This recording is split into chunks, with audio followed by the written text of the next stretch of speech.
नमस्कार. आपल्या सगळ्यांना माहीतच आहे की महामंडळाच्या गेल्या बैठकीमध्ये 100व्या साहित्य संमेलनाच्या स्थळ निश्चितीसाठी एक समितीचं गठन करण्यात आलेलं होतं. त्याप्रमाणे 13 तारखेला, आत्ता 13 जूनला पुण्यामध्ये जे 100वं साहित्य संमेलन होणार आहे, त्या साहित्य संमेलनाची जागा निश्चित करण्यासाठी दिवसभरामध्ये सप महाविद्यालय, फर्गसन महाविद्यालय आणि सावित्रीबाई फुले पुणे विद्यापीठ या 3 स्थळांची पाहणी त्या स्थलनिश्चित समितीने केली. त्यानुसार सगळ्या सोयी सुविधा, 2 मोठे समारंभ करण्यासाठी लागणारी, मंडप टाकण्याची लागणारी जी जागा आहे ती, शिवाय इतर व्यासपीठं जी आहेत, विशेषतः परिसंवाद, मुलाखती, काव्य वाचन, कविकट्टा, ग्रंथ प्रदर्शन आणि भोजन व्यवस्था, निवास व्यवस्था, या सगळ्याचा साकल्याने विचार करून समितीने 13 तारखेला संध्याकाळी सावित्रीबाई फुले पुणे विद्यापीठाची शिफारस ही महामंडळाच्या बैठकीमध्ये करण्याचं एकमुखाने मान्य केलं.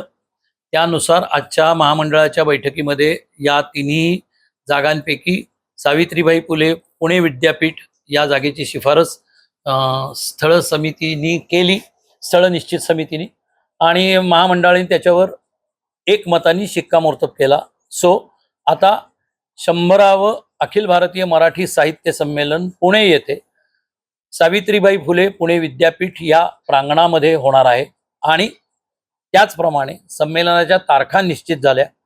जानेवारी महिन्यातली 28, 29, 30, 31 या 4 दिवसामध्ये, म्हणजे गुरुवार, शुक्रवार, शनिवार, रविवार, गुरुवारी संध्याकाळी संमेलनाचं उद्घाटन होईल, शुक्रवार पूर्ण दिवस, शनिवार पूर्ण दिवस आणि रविवार पूर्ण दिवस असं संमेलन सावित्रीबाई फुले पुणे विद्यापीठामध्ये संपन्न होणार आहे. आता यातले कार्यक्रम कसे असावेत, स्वागत अध्यक्ष कोण, अध्यक्ष कोण, या सगळ्या गोष्टी टप्प्याटप्प्याने त्या वेळेला आपल्याला कळवण्यात येतील आणि त्या वेळेला महामंडळाच्या यांनी त्या निश्चित होतील.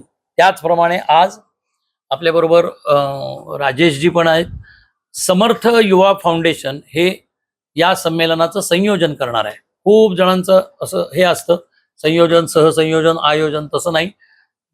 महामंडळाचं 100वं मराठी साहित्य संमेलन हे महाराष्ट्र साहित्य परिषद पुणे आयोजित करणार आहे.